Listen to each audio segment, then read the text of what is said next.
Good morning everyone. तो let us understand this. जो हम लोगों ने प्रीवियस क्लास में पढ़ा था वहीं से हम लोग आगे बढ़ते हैं, ठीक है। So I have drawn two polygons here on the board, ठीक है, and you have to identify which one is the concave polygon and which one is the convex polygon, ठीक है। So you pause the video, ठीक है, और आप इसको एक बार अटेंड करो, ठीक है। So this will be a convex polygon and this will be a concave polygon, ठीक है। By the very definition of convex polygon, we in the previous class we learned that this is a convex polygon. Why? Because all the interior angles are less than 180 degree, so that is why it is a convex polygon. और यहाँ पे क्या है, all the interior angles are less than 180 degree, but apart from this angle, ये वाला जो angle है interior angle, ये क्या है 180 से बड़ा है, that is why it is called concave polygon, ठीक है। तो ये क्या है, एक concave polygon. This is what, concave polygon, ठीक है। Because one of the angles से हम लोग को एक एंगल को आइडेंटिफाई करना है जो 180 से बड़ा है। तो आपने एक एंगल आइडेंटिफाई कर लिया जो 180 से बड़ा है, so it will be called concave polygon. और यहाँ पे क्या हो जाएगा, ये क्या हो जाएगा, ये क्या हो जाएगा, कॉन्वेक्स पॉलीगन हो जाएगा। Because all the angles that are form at the vertex, all the interior angles are less than 180 degree, ठीक है। और इसमें एक इंटीरियर एंगल जो है वो 180 से बड़ा है, ठीक है। सो अब नाउ एक और इसकी डेफिनेशन होती है, ठीक है, that is why we are revising this. इसकी एक और डेफिनेशन होती है, पहली डेफिनेशन आपको क्लियर है। In case of convex polygon all the interior angles are less than 180 degree. In case of concave polygon one of the interior angles is more than 180 degree, ठीक है। अब इसमें एक और डेफिनेशन होती है कॉन्वेक्स और कॉनकेव पॉलीगन की, वो होती है डायगोनल वाली डेफिनेशन होती है, ठीक है। उसमें क्या होता है कि इन case of convex polygon all the diagonals lie inside the polygon, ठीक है।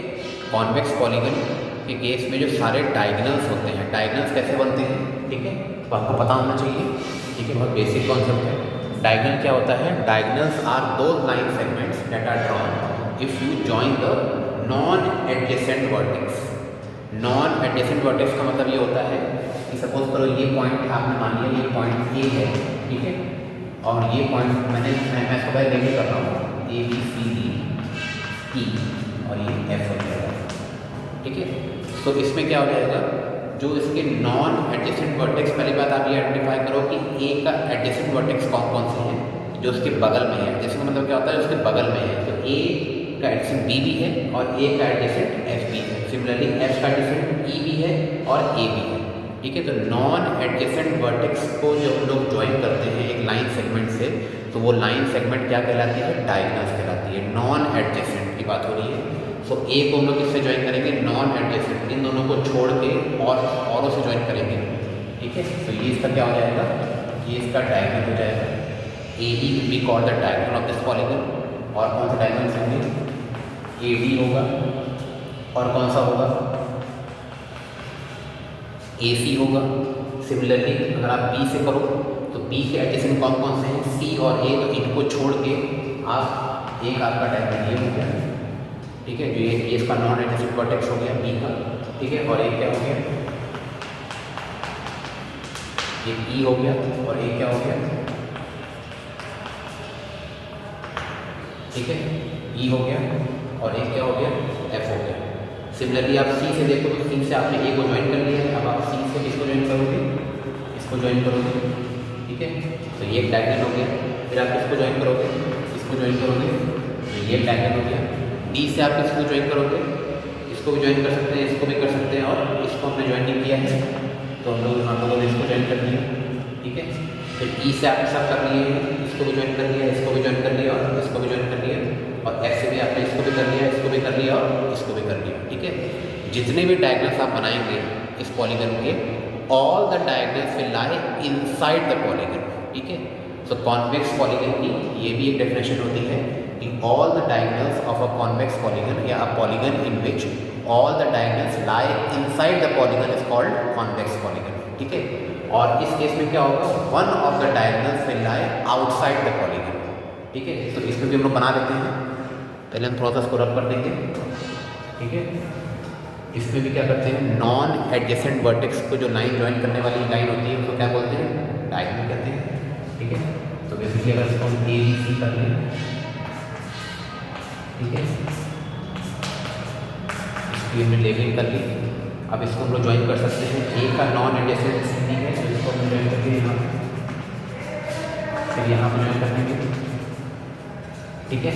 फिर क्या करेंगे, इसको यहाँ पर ज्वाइन कर देंगे, ठीक है। अब बी को करेंगे तो यहाँ भी कर देंगे ज्वाइन, बी से कर लें इसको तो यहाँ भी कर देंगे। तो ये सारे अंदर ही लाई कर रहे हैं, पर बेसिकली एक जो डायगोनल है वो बाहर लाई करेगा। कौन कौन सा, आप ई और सी को देखो तो ई और सी भी क्या है, नॉन एडजेसेंट वर्टेक्स है, समझ में आ रहा है। क्योंकि ई जो है, ई का एडजेसेंट वर्टेक्स कौन कौन से हैं, जो उसके अगल बगल हैं, ठीक है, जो उसके पास पास हैं, जो उसके नेबर्स हैं। तो ई का क्या है, डी है, और ई का क्या है, एफ है। तो इसको छोड़ के जितने भी आपके वर्टेक्स होंगे वो क्या होंगे, ई के नॉन एडजेसेंट वर्टेक्स होंगे। तो ई क्या हो जाता है, ई और सी को आप ज्वाइन करोगे तो ये ऐसा डायग्राम मिला है आपको, E C. E C is that diagram which lies outside the polygon, ठीक है, पॉलीगन के बाहर लाई कर रहा है। ये पॉलीगन का पूरा जो एरिया है इसके बाहर लाई कर रहा है। That is why this polygon is also called the concave polygon, ठीक है, because one of the diagrams is lying outside the polygon, ठीक है। So please make a note of this, this is a very very important concept, ठीक है। इसको आपको आना चाहिए, इसीलिए इसको एज अ कॉन्सेप्ट मैंने इसको बता दिया, ठीक है।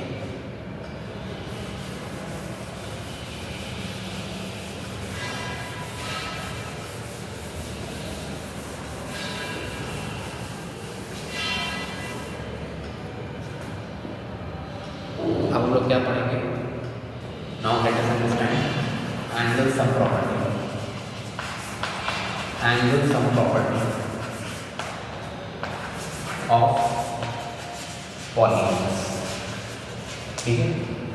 एंगल सम प्रॉपर्टी पढ़ेंगे और उससे कुछ हम लोग कंक्लूजन डिराइव करेंगे। कुछ कंक्लूजन डिराइव करने के बाद क्या आएंगे, कुछ फॉर्मूलेस हम लोग फॉर्मुलेट करेंगे, ठीक है। एंगल सम प्रॉपर्टी, इसमें आपको ये पता है कि स्मॉलेस्ट पॉलीगन क्या होता है, स्मॉलेस्ट पॉलीगन क्या होता है, ठीक है, वो होता है ट्राइंगल, ठीक है।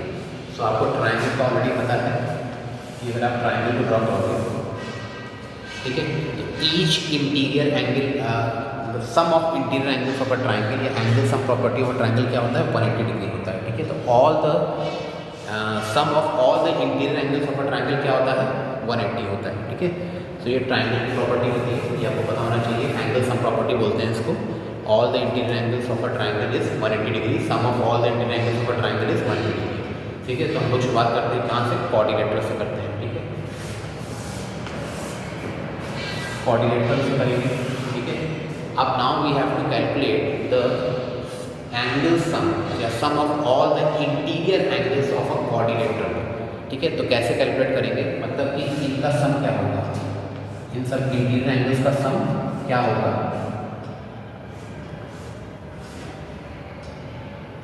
ये हम लोग को कैलकुलेट करना है, ठीक है।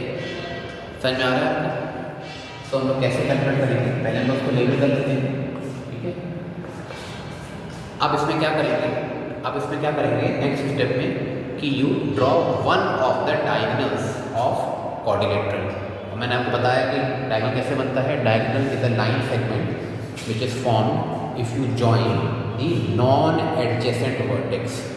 non-adjacent vertex की वर्टेक्स को जब आप ज्वाइन करेंगे तो जो लाइन सेगमेंट कहलाएगी वो क्या कहलाएगी, डायगोनल कहलाएगी। क्या कहलाएगी, डायगोनल कहलाएगी, ओके। अभी देखो ये मैंने बीडी, आप एसी बना सकते थे, मैंने बीडी बनाया, मैंने बीडी चूज़ किया है, ठीक है। तो बेसिकली अब क्या हुआ, ये डायगोनल क्या करेगा, ये डायगोनल क्या करता है, ये डायगोनल, इस डायगोनल ने क्या किया, इस डायगोनल ने इस कोऑर्डिनेटर को दो ट्राइंगल्स में ब्रेक कर दिया। इक्वल हो ना हो ये जरूरी नहीं है, पर दो ट्राइंगल्स में तो ब्रेक किया ही किया है, ठीक है। तो this diagonal BD has divided this coordinator into two triangles, ठीक है। दो ट्राइंगल से ब्रेक कर दिया है, पहला ट्राइंगल है ABD और दूसरा ट्राइंगल है BDC, ठीक है। सो अब हम इसको अगर देखेंगे तो इसमें क्या हो जाएगा, अगर आप एंगल, पहले आप ट्राइंगल को देखो, ठीक है, ट्राइंगल ए बी डी, ठीक है, क्या आप ऐसे समझ लो इसको कि ट्राइंगल ए बी डी है, ठीक है, तो इन सबका सम कितना होगा, इन सबका सम कितना होगा, इस ट्राइंगल का सम कितना होगा, 180 होगा, sum of all the interior angles of a triangle, वो क्या हो जाएगा, 180 हो जाएगा, and sum of all the interior angles of a triangle यहाँ भी 180 हो जाएगा, ठीक है। तो पहले आप क्या करेंगे, आप देखो in triangle A B D, ठीक है, इस ट्राइंगल ए बी डी में क्या हो जाएगा, इसका sum of angle A plus this angle, ठीक है। तो ये कौन कौन से एंगल्स हुए हैं, ये है angle A plus angle A B D plus angle A D B plus angle A D B is equal to 180 degree, ठीक है। And what is the reason, angle sum property, ठीक है, ये ट्राइंगल है, ठीक है। अब आगे क्या करेंगे हम लोग, in triangle B D C, अब in triangle B D C क्या हो जाएगा, ठीक है, यहाँ पे क्या हो जाएगा, angle C plus angle C B D plus angle C B D plus angle C D B, ये कितना हो जाएगा, ये भी 180 हो जाएगा, ठीक है। अब हम लोग क्या करेंगे, अगर ये हम लोग को दो इक्वेशन से रखी है, इनका हम लोगों ने सम कर लिया, ठीक है, आप इसका सम कर लो, ठीक है। तो इन दोनों का सम करेंगे तो क्या हो जाएगा, लेफ्ट हैंड साइड ऐड हो जाएगा, राइट हैंड साइड ऐड हो जाएगा, तो आप करोगे तो यहाँ पे आ जाएगा angle A plus angle A B D, ठीक है, plus angle A B D, angle A B D और एंगल ए डी बी, ठीक है, angle C plus angle C B D and plus angle C B D और C D B is equal to कितना आ जाएगा, दोनों का सम करेंगे कितना आ जाएगा, 360 आ जाएगा, ठीक है। अब एंगल ए को आप कष्ट करो क्योंकि एंगल ए पूरा कंप्लीट है। अब देखो ए बी डी कौन सा एंगल है, ए बी डी, ये वाला एंगल है, ठीक है। आप इसको ले लो, इसके साथ लोगे इसको ले लो आप सी बी डी के साथ, सी बी डी, ठीक है, सी बी डी मतलब ये, ठीक है। अब आप इन दोनों का जब सम करोगे तो ये पूरा का पूरा एंगल आ जाएगा, ठीक है, क्योंकि ए बी डी ये वाला एंगल है और सी बी डी ये वाला एंगल है, और इन दोनों का सम करेंगे तो पूरा एंगल आ जाएगा। तो मैंने जो यहाँ पे इन दोनों को साथ लेना करना है, ये एंगल बी आ जाएगा। फिर एंगल सी तो कुछ है, एंगल सी में तो कुछ है नहीं, तो एंगल सी को आइसोस्कोपिक करते हैं, और जो बचा हुआ ये एंगल, ये दोनों इनको डबल टिक कर रहे हैं, ठीक है। ए डी बी क्या है, ए डी बी एक ये एंगल है, और दूसरा क्या है सी डी बी एक ये एंगल है, इन दोनों का सम करेंगे क्या आ जाएगा, एंगल डी आ जाएगा, ठीक है, एंगल डी, तो ये कितना आ गया, 360 आ जाएगा, ठीक है। सो ये क्या हो गया, ये हम लोग को एक प्रूफ मिल गया है, बेसिकली इसका प्रूफ मिला हम लोग को कि क्वाड्रिलेटरल का जो sum of interior angles of a quadrilateral, ठीक है, of all interior angles, sum of all interior angles of a quadrilateral is 360 degree, ठीक है। सो हमने क्या किया था, डायगोनल से पहले इसको डिवाइड कर दिया, ठीक है। ये डायगोनल ने क्या किया है, इस क्वाड्रिलेटरल को दो ट्राइंगल्स में डिवाइड कर दिया है, इसका सम 180, इसका सम 180, दोनों का सम मिला के हो जाएगा 360, ठीक है, ओके। इसमें किसी को डाउट नहीं होना चाहिए, ठीक है। तो आपसे अगर आप क्वाड्रिलेटरल की बात करें तो क्वाड्रिलेटरल का आपको प्रूफ आता है कि angle sum property of a quadrilateral क्या होती है, sum of all interior angles of a quadrilateral is always 360 degree, ठीक है, 360 डिग्री होगा।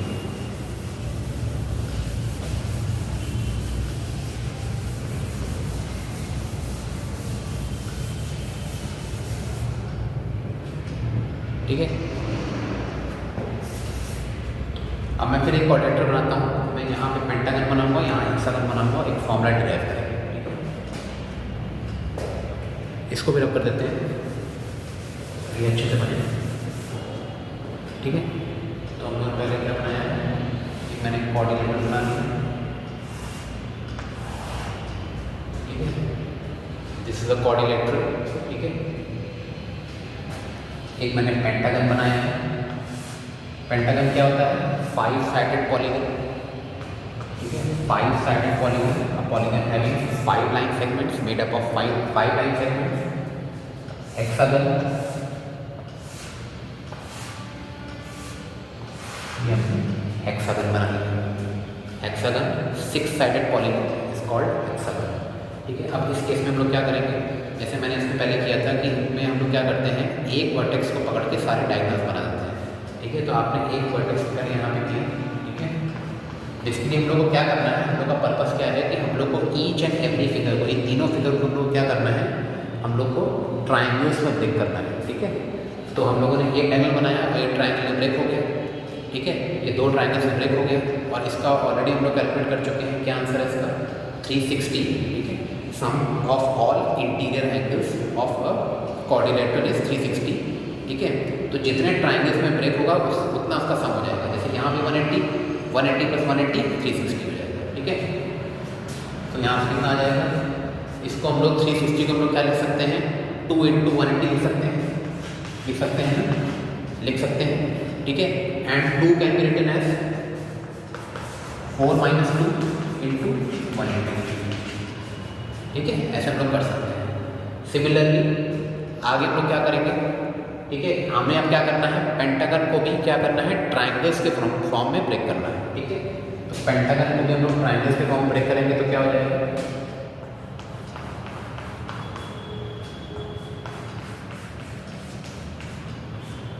ठीक है। तो बेसिकली क्या हुआ, इन 2 डायगोनल जो हम लोग बनाए हैं, ये दोनों डायगोनल्स, वैसे डायगोनल बहुत सारे होंगे पेंटागन के, पर इन 2 डायगोनल्स ने क्या किया है, पेंटागन को 3 ट्राइंगल्स में ब्रेक कर दिया है, ठीक है। 3 ट्राइंगल्स में ब्रेक कर दिया है, तो इसका भी क्या हो जाएगा, 180 180 180। तो sum of all interior angles of pentagon कितना हो जाएगा, 3 × 180 या 180 + 180 + 180 कितना हो जाएगा, 540 हो जाएगा, ठीक है। तो इसको भी मिल सकते हैं 3 × 180, क्योंकि हम लोग क्या कर रहे हैं, 180 को 3 बार ऐड कर रहे हैं, ठीक है। अब इसको भी अगर लिख सकते हैं हम लोग 5 - 2 × 180। इसमें किसी को डाउट नहीं होना चाहिए, ठीक है। ऐसे लिख सकते हैं हम लोग, ठीक है। इसमें कोई भी गलत चीज़ नहीं है, ठीक है। मैथमेटिक्स में सही चीज़ है। Now let us understand hexagon, ठीक है। हेक्सागन को भी हम लोग को क्या करना है, ट्राइंगल्स में ब्रेक करना है, ठीक है। हेक्सागन को भी हम लोग को ट्राइंगल्स में ब्रेक करना है, ठीक है। तो हम लोग वो डायगोनल्स लेंगे जो उसको ट्राइंगल्स में ब्रेक करेंगे, ठीक है।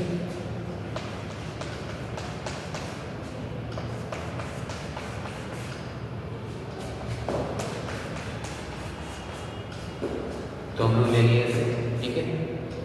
तो ये कितने ट्राइंगल्स में ब्रेक हो गया हेक्सागन, 1 2 3 4 ट्राइंगल्स में ये ब्रेक हो गया है, ठीक है। तो ये कितना हो जाएगा, 4 × 180, ठीक है। 4 × 180 ऐसा कर सकते हैं हम लोग, क्योंकि 180 + 180 + 180 + 180 कितनी बार है, 4 बार है, ठीक है। अब यहाँ पे कितना हो जाएगा, इसको हम लिख सकते हैं 180, ठीक है।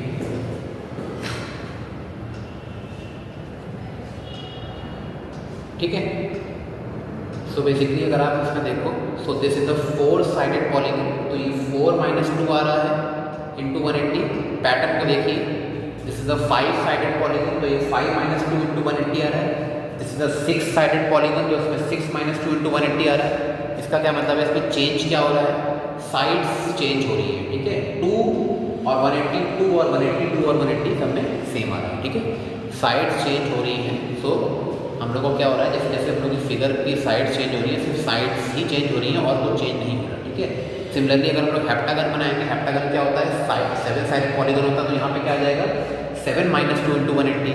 फिर ऑक्टागन बनाएंगे जो 8 साइडेड पॉलीगन होता है, तो वहाँ पे क्या आ जाएगा, 8 - 2 × 180, ठीक है। फिर नोनागन बनाएंगे, वो 9 साइडेड पॉलीगन होता है, तो 9 - 2 × 180। फिर डेकागन बनाएंगे तो क्या आता है, कितना आ जाएगा, 10 - 2 × 180। तो हम लोग का एक फॉर्मूला डिराइव हो गया इससे, ठीक है। इसे लिखिए नीचे, sum of all interior angles of a polygon, ठीक है।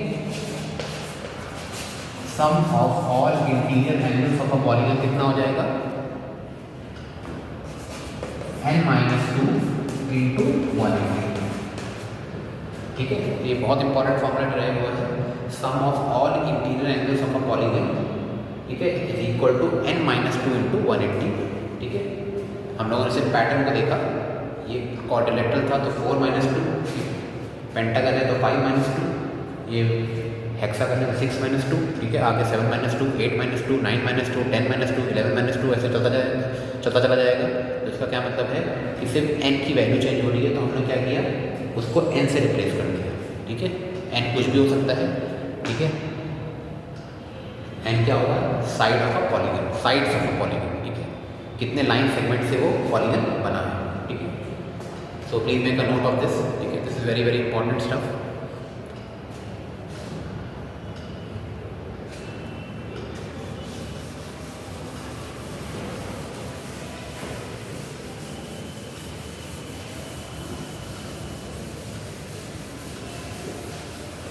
तो भले ही पॉलीगन रेगुलर हो या इरेगुलर हो, sum of interior angles of a polygon, ठीक है, ऑफ अ पॉलीगन की बात हो रही है।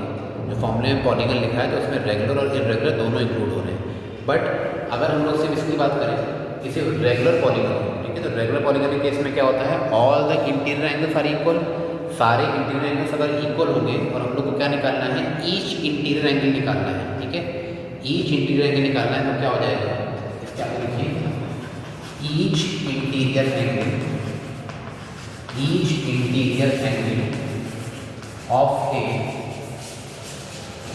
regular polygon, each interior angle of a regular polygon क्या हो जाएगा, टोटल कितना है, n माइनस टू इंटू 180। ठीक है, डिवाइडेड बाय n। ठीक है, ईच इंटीरियर एंगल, ठीक है, क्योंकि सारे इंटीरियर एंगल्स बराबर हैं। ठीक है, तो आप उसको अगर टोटल को n से डिवाइड कर दोगे तो आपका एक का जो यूनिट है, जो एक यूनिट की वैल्यू मतलब ईच इंटीरियर एंगल की वैल्यू आ जाएगी। ठीक है, पर ये इस केस में क्या है, ये रेगुलर पॉलीगन है। समझ में आ रहा है, जो हमने प्रीवियस फॉर्मूला पढ़ा था वो पॉलीगन कोई भी हो सकता है, रेगुलर इरेगुलर हो सकता है, पर इसमें स्पेसिफिकली क्या होना चाहिए, रेगुलर होना जरूरी है, तभी हम लोग n से डिवाइड कर पाएंगे, क्योंकि n से हम लोग तभी डिवाइड कर पा रहे हैं जब सारे के सारे इंटीरियर एंगल्स बराबर हैं। ठीक है, so please make a note of this. ठीक है, so this concludes our today's video lecture. Okay, thank you class.